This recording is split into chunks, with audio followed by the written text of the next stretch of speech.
गोवा की धड़कन कला अकादमी, एक ऐसा नाम जो कभी गोवा की सांस्कृतिक पहचान का सबसे बड़ा प्रतीक था। चार्ल्स कोरिया जैसे आर्किटेक्ट ने 1983 में इसे डिजाइन किया था। वो खुली हवा, वो खूबसूरत संरचना, वो ओपन एम्फी थिएटर जो ना सिर्फ गोवा बल्कि पूरे देश के कलाकारों का दूसरा घर बन गया था। जाकिर हुसैन से लेकर नेशनल स्कूल ऑफ ड्रामा के दिग्गज, लोकल कलाकार से लेकर स्कूली बच्चे, सब यहीं अपनी कला को जीवंत करते थे। लेकिन आज यही कला अकादमी एक त्रासदी बन चुकी है।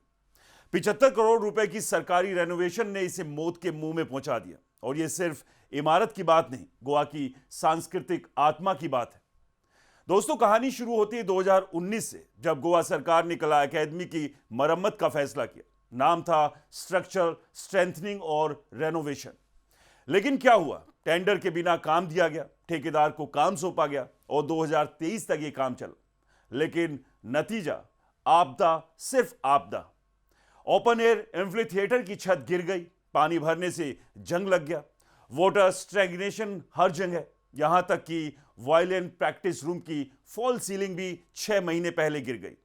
कलाकार चिल्ला रहे हैं, स्टेज बदल दिया, लाइटिंग खराब है, साउंड सिस्टम बेकार है, बैक स्टेज रूम जर्जर है। 75 करोड़ खर्च कर दिए, लेकिन इमारत अब इस्तेमाल करने लायक भी नहीं रही। और फिर आया वो दिन, 15 अप्रैल 2025। मराठी एक्टर शरद पुरुष नाटक में परफॉर्म कर रहे थे। बीच में लाइट फ्लिकर करने लगी, फिर पूरा ऑडिटोरियम अंधेरे में। शो रुक गया, शरद को माफी मांगनी पड़ी। उन्होंने इस दौरान मीडिया से कहा, कला अकादमी कभी बेस्ट जगह थी, लेकिन आज शर्मिंदगी हुई। लाइट्स, बैक स्टेज सब खराब। तभी के मंत्री गोविंद गावड़े ने शरद पर बयानबाजी की सुपारी लेने का इल्जाम लगाया, जिसका शरद ने जवाब दिया। अंधेरे में सिर्फ गावड़े गावड़े की आवाजें गूंज रही थी। यह विवाद सिर्फ एक घटना नहीं, बल्कि सालों की लापरवाही का नतीजा था। कलाकार देवीदास अमोनकर कहते हैं, कला अकादमी मेरी मां है। इसने मुझे स्टेज दिया, नाम दिया, अवार्ड्स दिए, टैलेंट निखारा। लेकिन अब बड़े बड़े प्ले डिस्टर्ब हो रहे हैं, फेमस एक्टर्स शिकायत कर रहे हैं। यह त्रासदी है। एक ग्रुप जो सरकार से मांग कर रहा है कि अकादमी को उसके ओरिजिनल रूप में बहाल किया जाए। फ्रांसिस कोएलो जैसे मेंबर कहते हैं, यह देश के बेस्ट स्टेज में से एक था। क्या आप लोगों से ये छीन रहे हैं? इस पूरे विवाद पर पीडब्ल्यूडी के चीफ आर्किटेक्ट मॉविन गोम्स का कहना है, शुरू से ही डिजाइन में कमियां थी। फ्लैट रूफ, नदी के पास लोकेशन, मॉनसून में पानी घुसेगा ही। लेकिन चार्ल्स कोरिया फाउंडेशन और आर्किटेक्ट्स इसे खारिज करते हैं। उनका कहना है, रेनोवेशन में गलत बदलाव किए गए, जो इमारत की खूबसूरती और फंक्शनलिटी दोनों बर्बाद कर रहे हैं। गावड़े ने उस दौरान एक बार ताजमहल का उदाहरण दिया।